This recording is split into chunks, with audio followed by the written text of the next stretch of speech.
Hey guys, so today we're going to be in section 1.5 talking about quadratic equations. I just want to give you a heads up. This one is a little bit note heavy in that I do write out multiple different steps on how to solve these quadratic equations in multiple different ways. So if we get to a part where there's a lot of writing on the board and you need to pause the video so that you can write it down, please do that. Do what you need to do in order to take the best notes that you can, because I've already pre-written everything on the board so that you didn't have to watch me write everything.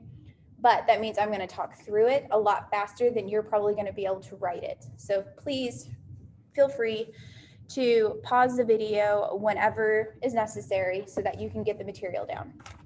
So like I said, this is section 1.5, all about quadratic equations. So first, let's talk about what is a quadratic equation. An equation in x that can be written as ax squared plus bx plus c equals 0, where the a, the b, and the c are all real numbers and a does not equal 0. That is a quadratic equation.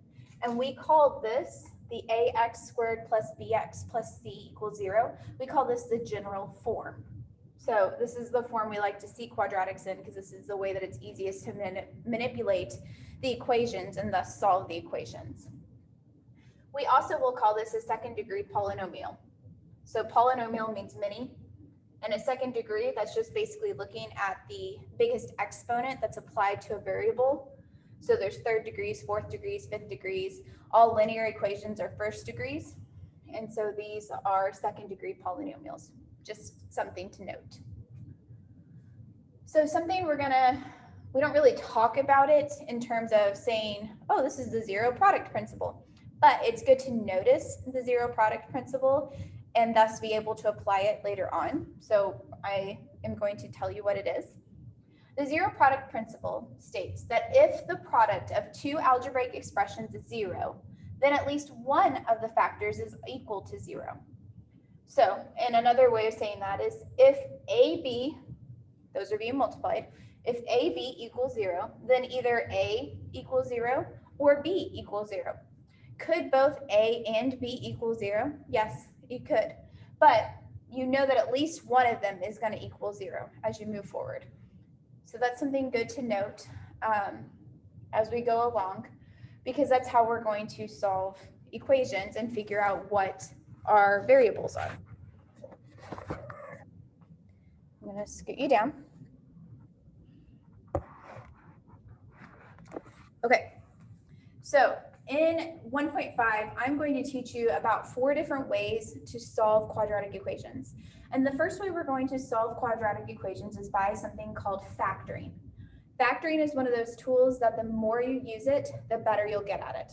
There are some little tricks on how to be better at factoring, but really it comes down with just looking at it and recognizing what you're doing and how to best do it. There are a lot, I mean, you could YouTube it and Google a million different ways to factor. So if you're struggling with it, I recommend doing that, maybe looking up some alternative ways to do it. But really when it comes down to it is if you just do a whole bunch of them over and over and over and over again, you're going to get better with it. Okay, so that's factoring. So how do we solve quadratic equations if we're using factoring? Well, the first step you need to do is you need to write your quadratic in general form.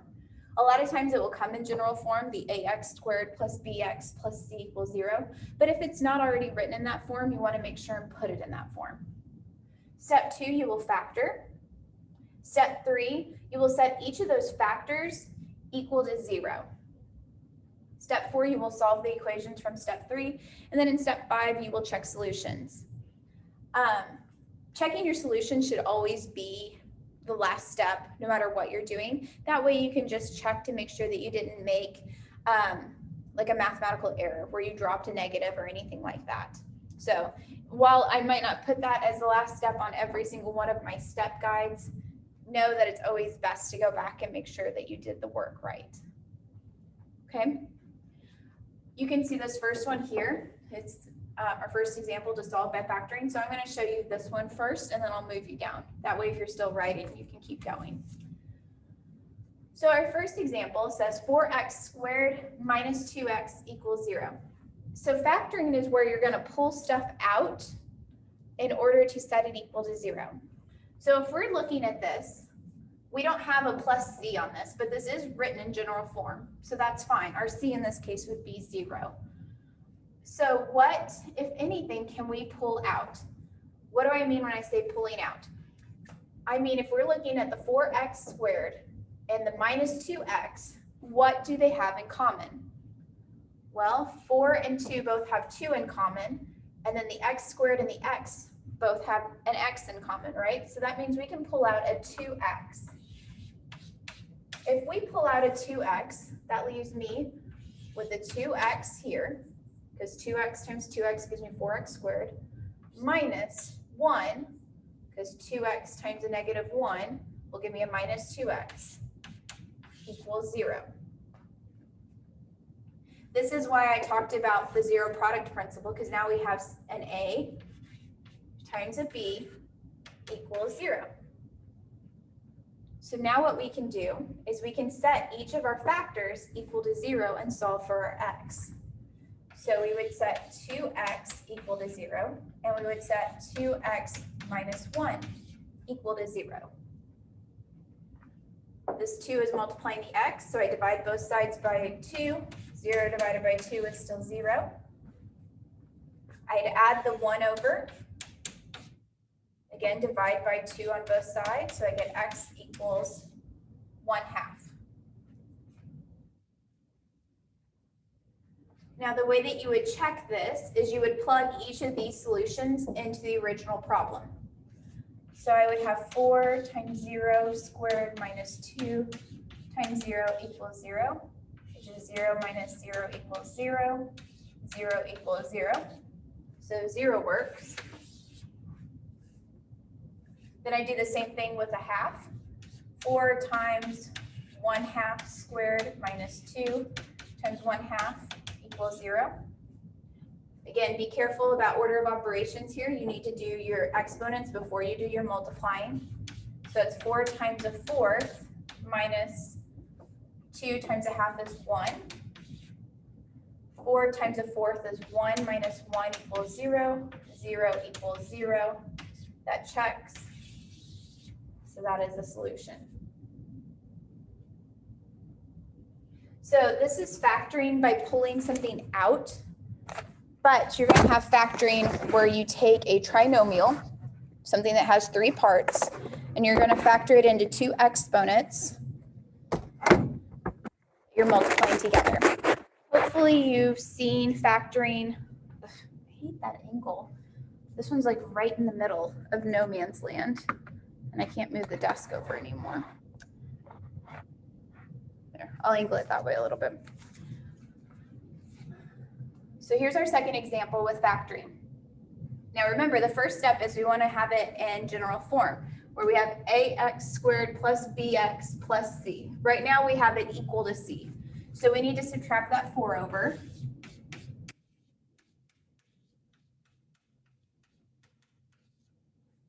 Now it's written in general form. Now we would factor. And in this case, we can't just pull something out like we did in the last one. The last one, they all had something in common, like the 2x, and we were able to pull it out, set both things equal to 0.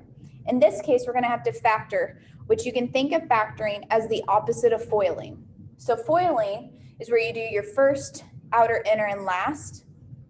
But this way, we got to figure out, we got to go backwards. So you're going to have 2 sets of parentheses just like this. Now, we look at the first term. What times what will give me 2x squared? Well, the number out front, if the number is not 1, then we have to think of factors of that number. So what are the factors of 2? What times what will give me 2? Luckily, there's only one thing that gives us 2, and that's 2 times 1. So that means we're going to have a 2 in one of them, and you would have a 1 in the other, but we don't usually write 1 because we're going to have that x squared, because x squared, the factor of x squared is x and x. Now, what do we do next? The best thing to do next is to look at the sign in front of your c. If that sign is a positive, then both of the signs in here will be the same. If that sign is a negative, then you're going to have one positive and one negative, but we don't know where yet. So this one is a negative. So that means we're going to have a positive inside and a negative outside. But like I said, we're not going to know which one goes where yet. So what do? Well, we need to think of the factors of C. What times what will give me 4? Well, there's only two things. 4 equals 1 times 4, and 4 equals 2 times 2. So until you get used to factoring, until you get used to seeing these things, you're going to have to probably do some guess and check. So let's try 2 and 2. If we put 2 and 2 in there, then we have to think of our FOIL method. We would have 2x times x, which that's fine, but we'd have 4x and 2x. If we add those together, that gives us 6x. If we subtract those, that gives us 2x. But what we need to get is a 7x. So that's not going to work. So we need to do 4 and 1. So if we do 2 times 1, that gives me 2x, and 4x, well, that's the same thing we just had. That's where we had either 6 or 2. So let's switch those. Let's do 1 and 4. Now we would have 8x minus 1x. That will give me the 7x that I need. That's great. But still, we haven't put in the plus and the minus yet because we're not sure where they go. So this is how you figure that out. When we take the 2x times the 4, that's going to give us 8x, right? So do we need the bigger number to be a positive number or a negative number? And we look here to figure that out. We have a positive 7. That means we need the 4 to be positive so that we can subtract that 1x off, and that will give us our 7x in the middle. So now if we did the FOIL method, we would do 2x squared plus 8x minus 1x minus 4, and that would give us our original problem right here. So this is factoring. It is tricky. It's trickier if there's a number out front. It's not as bad if that number is 1, but it does take practice, okay? So now we've done steps 1 and 2. Now we have to take each of our factors and set it equal to 0. So we have 2x minus 1 equals 0, and x plus 4 equals 0. Again, solve for our x. We have 2x equals 1, x equals 1/2. Subtract the 4 over, and we get x equals 4. If you were to plug both of those back into the original problem, they would both check out and you would be good to go. By the way, I didn't mention, but usually we write our solution set inside of our curly brackets, and we usually start with the smallest number and then we write the biggest number. So in this case, we have -4 and 1/2. So -4 is smaller than 1/2. So our solution set is this. So for the first one, our solution set would be 0 and 1/2. So that's how you write your solution set with curly brackets. On the My Math Lab site, when you're doing problems like this, which I make sure to include quite a few practice ones, but as you do a problem, let's say we work that problem on the My Math Lab site, and you're like, okay, I finally got through it, but I really could use some more practice. After you've completed the problem and either gotten it correct or incorrect, in the bottom right-hand corner, there is an option for similar exercises. If you click that button, what it will do is it will completely regenerate this problem. It'll work the exact same way, but it'll have different numbers. And so if there is something that you're struggling on at any point during the semester, you can always use that tool in your homework assignments to regenerate more and more problems and give you more and more practice on the areas that are really troubling you. Okay? So those are the only 2 examples I'm going to work right now because we're going to do more as we move along around the room.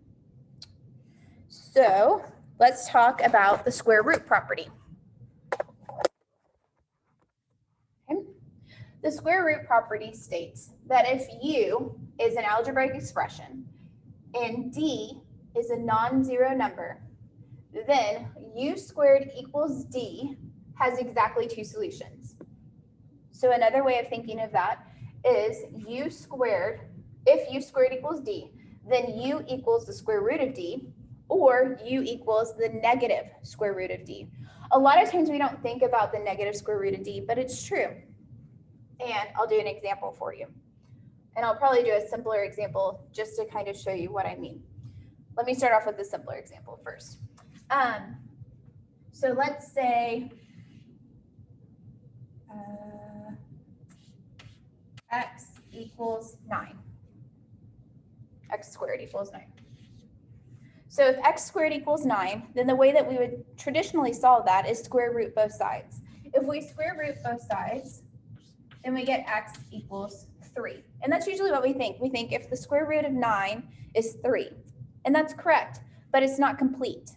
Because the square root of 9 is 3, but the square root of 9 is also negative 3.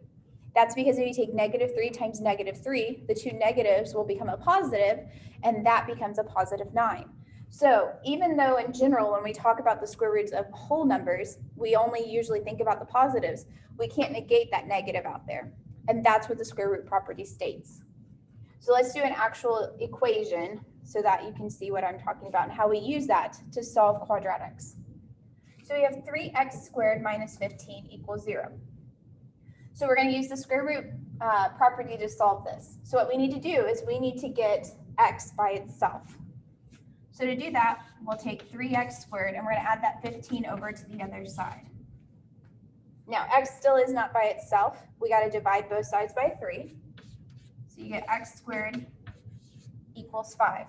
Now, just like I did over here with x squared equals 9, I'm still solving for x. X isn't done yet because I have x squared. So I need to square root both sides, which gives me x equals plus or minus the square root of 5. And it's that plus or minus that you have to remember. Okay? So let's move over here.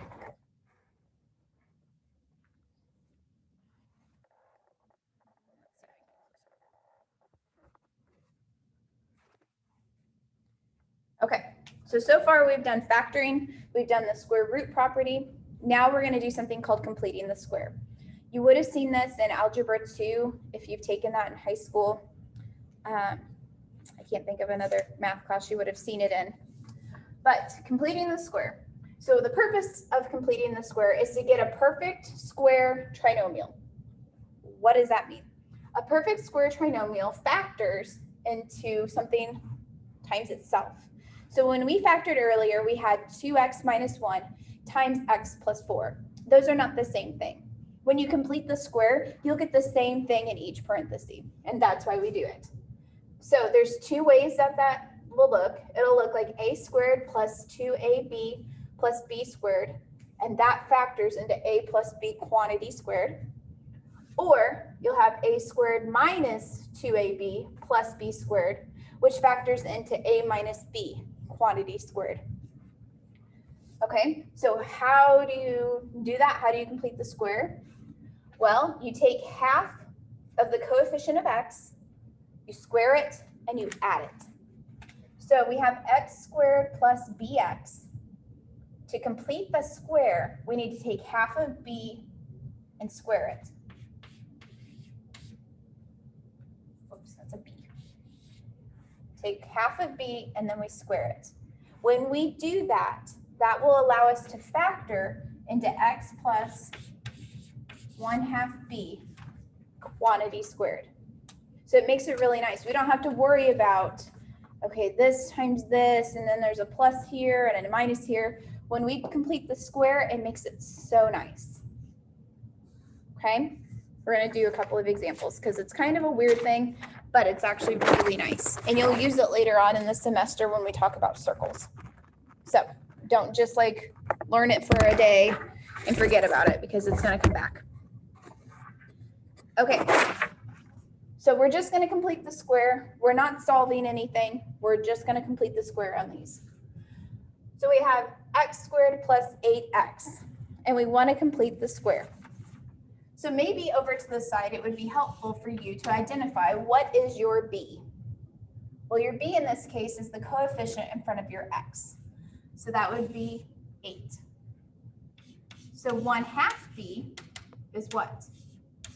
4. And 1/2 b quantity squared, this squared is 16. So we have x squared plus 8x plus, and in this blank is where we would put the 1/2 squared of b. You have this number and then you square it, which we just found out was 16. When we do that, that says that x plus 1/2 b, 4, quantity squared. We just completed the square. If you don't believe me that that is how it works, you can write it out like this, and you can FOIL it to check. X times, so your first gives you x squared, your outer gives you 4x, your inner gives you 4x, and your last gives you 16, which gives you x squared plus 8, sorry, I'm getting close to the bottom, 8x plus 16, which is what we had. And that's why we complete the square, so we can get this perfect square trinomial, which is so nice to use. Okay, so maybe writing these steps out will help you to fill this in later. Maybe it doesn't. That's your choice. I did that one with the steps. This time I'll just do it the way that I do it in my head, and I'll talk you through it. So I have x squared minus 7x. To complete the square, you still have to put in this spot. So the first way, you can write down all the b's and the 1/2 b's and the 1/2 b squares. The way I do it is I look at this and I think about, okay, 7/2, and then I'm going to square that. 7/2, and then I'm going to square that, and that's what is going to go in here. So that's 49/4, which you're like, yuck, that's gross. It is gross, but it's a perfect square, so we don't have to try and factor it any other way than just following how it works. Now, this sign is a negative, so that means inside of our parentheses is a negative. And then remember, it's whatever was halved of b is what's in here. So it's going to be 7/2 quantity squared. That's it. You complete the square in order to factor it into a perfect trinomial. So it's really not as scary as if I put that up there and told you to factor it. You'd look at me like I was a big meanie. And I'm not a big meanie. Okay? So why do we learn that? Well, we learn that so that we can solve quadratic equations by completing the square. Let me tilt that up just a tiny bit more. There you go. So how do you solve quadratic equations by completing the square?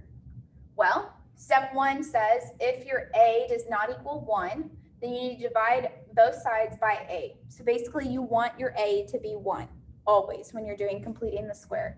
And if it's not, then you got to multiply or divide that out and do it to both sides so that it can go away.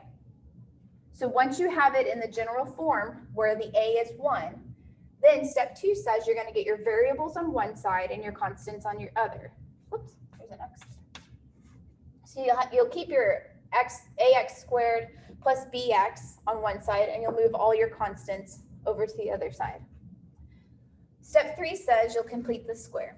You do that by adding 1/2 b quantity squared to both sides, and then you factor into a perfect square trinomial. Once you have it into the perfect square trinomial, step 4 states that you'll use the square root property in order to completely solve your equation. I like writing out the steps on the problems so that you can go step by step through it. However, I do think that sometimes, reading that with completing the square and moving the constants and perfect square trinomial and square root property, sometimes all of that mathematical terminology can be a little overwhelming. And so I like to work lots of examples with you so that you can see that it's really not as terrifying as it might sound. Okay? Beep, beep, beep, beep. All right, so let's do one. We're going to solve this quadratic by completing the square. So step 1 said that if a is not 1, we'd have to divide by it. But a is 1 in this case, so we don't have to do that. Step 2 says we need to get our x's on one side and our constants on the other. So x squared minus 6x equals a -4. Step 3 is where we complete the square. So let me show you what I do. I do x squared minus 6x plus, and I write a blank. I literally write a blank every single time I work one of these problems. Equals a -4 plus blank. And I put that blank on both sides. Sorry, I bumped the table.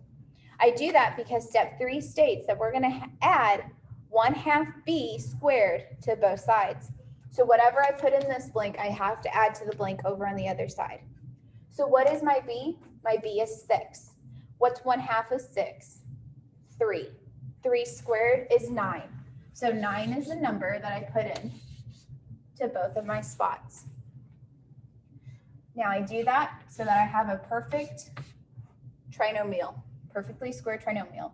The sign out in front of my b is negative, so I know the sign inside is negative. And then I put my 1/2 b. Half of b was 3. Quantity squared equals -4 plus 9 is 5. Now I still haven't solved for x yet. That's why I have to use step 4, which is use the square root property. That's where I square root both sides. So I get x minus 3 equals plus or minus square root 5. Don't forget that plus or minus. X is still not by itself. I need to add that 3 over. So I get x equals 3 plus or minus the square root of 5. You can leave it like that, or you can put 3 plus the square root of 5, comma 3 minus the square root of 5. Both of those are correct. But that's how you use completing the square to solve. We're going to do one more, because this one was nice and a was 1. So let's do one where a is not 1. I'm going to have to probably move my table over a little bit so that it's nice, at least more centered for you. Okay. Sorry, there's a bit of a glare from the light in the ceiling, but we're going to do the exact same thing. It's just there's kind of an extra step because our a in this case is 9 instead of 1. So we have 9x squared minus 6x minus 4. So it said that we needed to divide everything by a. Another way to think of that is you can multiply it by the reciprocal. The multiplicative reciprocal of 9 is 1/9, and that's like dividing everything by 9. But if you multiply 9 by 1/9, you're going to get 9 over 9, which is 1. And so that's why we do that. X squared minus 6 over 9x minus 4 over 9 equals 0. Again, we want to move our constant over to the other side. So we have x squared minus, now 6 over 9 can reduce down. That can reduce down to 2 over 3. 2 over 3x. And I'm actually going to go ahead and put my plus and my space in there. And then I have 4 over 9 plus and my space. Now, I purposely did this problem in this assignment because you're going to have to get comfortable with fractions, and this is a great way to do it. So we have 2/3, and we need to get a half of that. So what is a half of 2/3? Well, that's like multiplying it by a half, which equals, there's a 2 and a 2, so that's 1/3. And then square that will give us 1/9.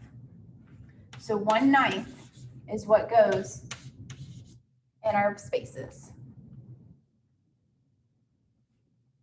So that way we can factor x, and it's a minus because it's a minus out here. What was the 1/2? Well, it was 1/3. Squared equals 4/9 plus 1/9 is 5/9. square root property. X minus 1/3 equals plus or minus. Now, that's plus or minus the square root of 5, and then the square root of 9. You can do that as 3, because we have that plus or minus out there. We still need to get x by itself, so we can move that plus 1/3. So 1/3 plus or minus the square root of 5. Oops, not 9, it's 3. Over 3. Or you can write that as 1 plus or minus the square root of 5 all over 3. So you can leave it as separate fractions, or you can combine it together into one fraction. Either way is correct. Okay, so that's how you solve quadratics using complete the square. There's one more method that we are going to learn, and it uses the quadratic formula. And I purposely did not write the quadratic formula on the board yet, because I'm going to embarrass myself, and I'm going to sing you a little song to hopefully help you remember the quadratic formula. So if you remember an old, I don't know if it's a nursery rhyme or a little kid song called Pop Goes the Weasel, but if you know Pop Goes the Weasel, you can learn the quadratic formula to the same tune. Okay? Negative b plus or minus the square root of b squared minus 4ac all over 2a. That's the quadratic formula. Negative b plus or minus square root of b squared minus 4ac all over 2a. I am not joking. Every year that I teach this, I sing this song. Every year when we get to the finals, there's some point in a test where I'll hear somebody like they're humming it, because it really does help it to stick. So the quadratic formula, if you use this, this will give you what x equals. Then you don't factor, you don't complete the square, you don't use the square root property. All you do is you plug and chug. Okay? So let's plug and chug. You can see the first one, so I'm just going to leave the computer right there. We have the one thing you want to do, make sure you get it in the general form, where it's ax squared plus bx plus c equals 0. It doesn't matter if a is 1 or not, because you're just going to plug it in. So when you use the quadratic formula, I always write out what a, b, and c equals on my paper. So I have a equals 8, b equals 2, and c equals -1. Now we plug it in. So negative b plus or minus the square root of b squared minus 4ac all over 2a. Now we reduce that down, okay? So we have -2 plus or minus the square root. We have 4 times, or minus, we have 4 times 8, which is 32. Negative and negative is positive. All over 16.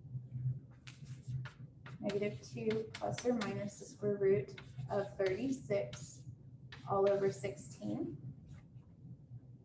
You might need to get a little comfortable with your perfect squares, but 6 times 6 does give you 36. So that means you have -2 plus or minus 6 over 16. That means you have -2 plus 6 over 16 and -2 minus 6 over 16. -2 plus 6 will give you 4 over 16, which gives you 1/4. -2 minus 6 will give you a -8 over 16, which is a -1/2.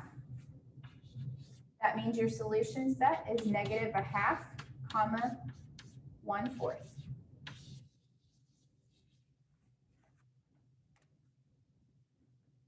So this one was real nice in that it factored all, or it simplified all the way down into regular real numbers. That is nice. It doesn't always do that. Okay. 2 more examples, and then we have one more other short topic to talk about. So 2x squared minus 6x plus 1. Again, we're going to use the quadratic formula. So my A equals 2, my B equals -6, and my C equals 1.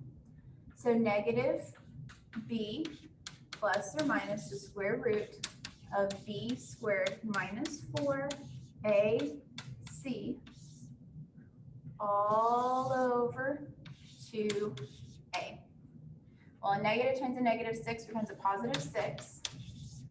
And that's 36 minus 4 times 2 times 1 is 8 all over 4.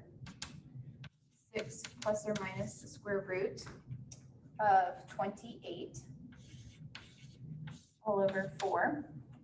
Now 28 is not a perfect square, but we can still reduce it down. We need to think of factors of 28 that are perfect squares. Is there anything, like what times what gives us 28? Well, 4 and 7.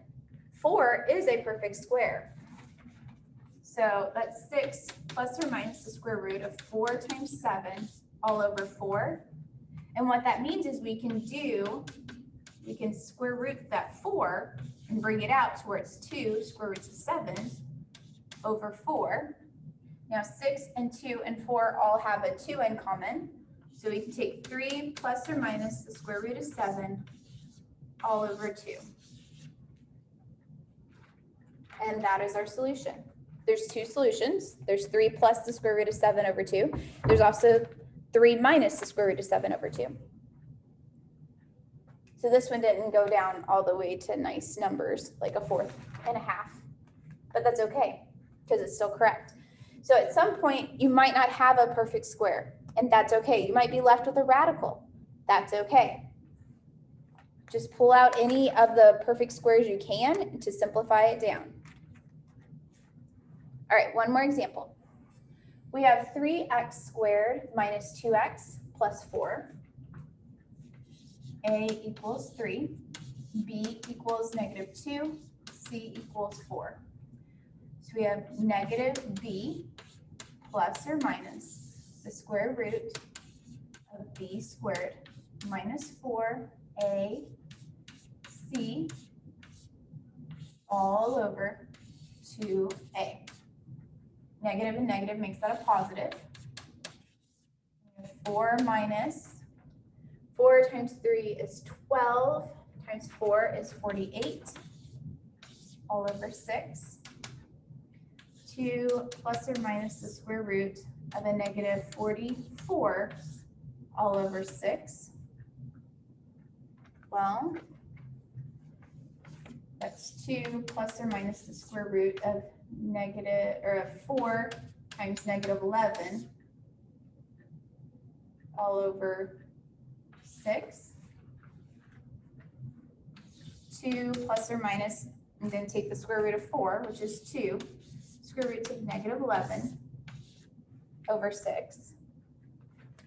Now, what about that square root of -11? Well, hopefully that doesn't scare you as much as maybe it used to, or it would have, because in 1.4 we talked about the square root of negative numbers, right?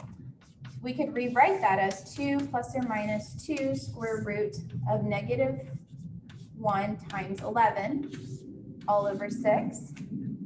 Well, what's the square root of -1? We learned about that in 1.4. The square root of -1 is simply I. 2 plus or minus 2i square root 11 over 6. I pulled out that square root of -1. And now I can further simplify because 2 and 2 and 6 all have a 2 in common. So I get 1 plus or minus 1i square root 11 over 3. So you could get nice numbers. You could get something that still has a radical in it. You could get something that's even a complex number with an imaginary part. That's okay. But that's one of the reasons why we use the quadratic formula instead of trying to think about factoring or completing the square root property or any of those things. The quadratic formula is really, really nice in getting these really complex solutions. Okay? Last thing we're going to talk about is this thing called the discriminant. The discriminant of a quadratic is the b squared minus 4ac. That's the part that's under the radical.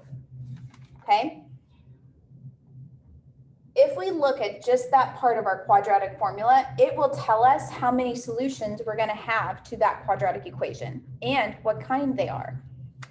So if what's under the radical, if that is a positive number, then we have two unequal real solutions. That means that our graph is going to cross the x-axis in two distinct different locations.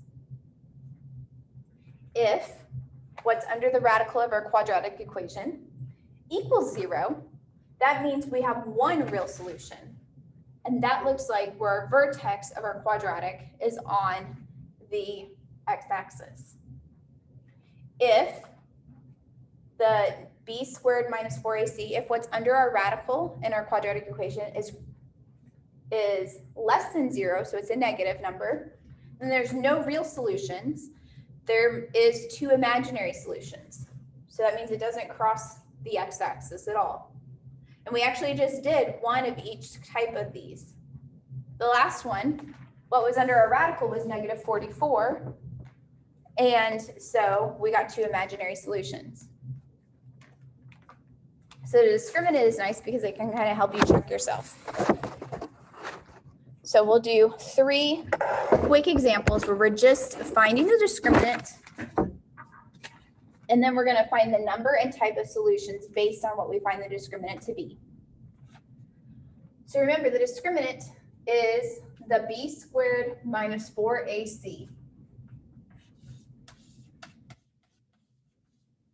So I still need to know my a, which is 3, my b, which is 4, and my c, which is negative 5. And then I plug them in. B squared minus 4ac. So that's 16 minus, it's actually going to be a plus, that's 2060, which is 76. Well, 76 is greater than 0. So that tells me there's two real solutions.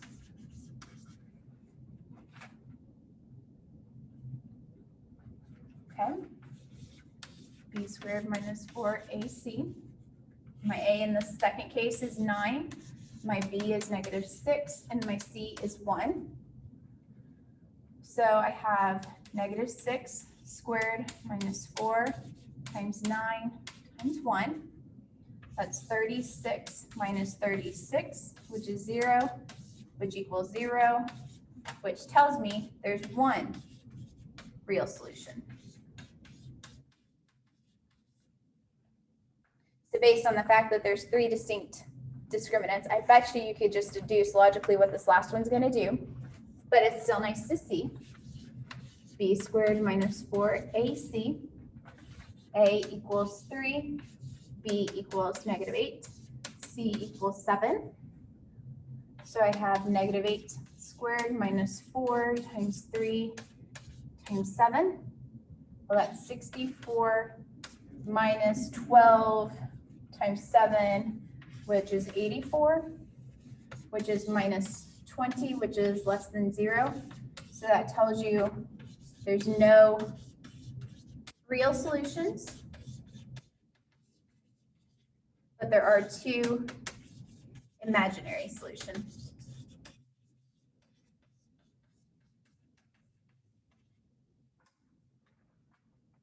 That's how we use the discriminant in order to come up with what types of solutions our quadratic could have. And that is all for section 1.5. I know that's a lot of notes. So remember, go back, pause if you need to, use the similar exercise button on the homework, and email me if you have any questions. I hope you all have a good day.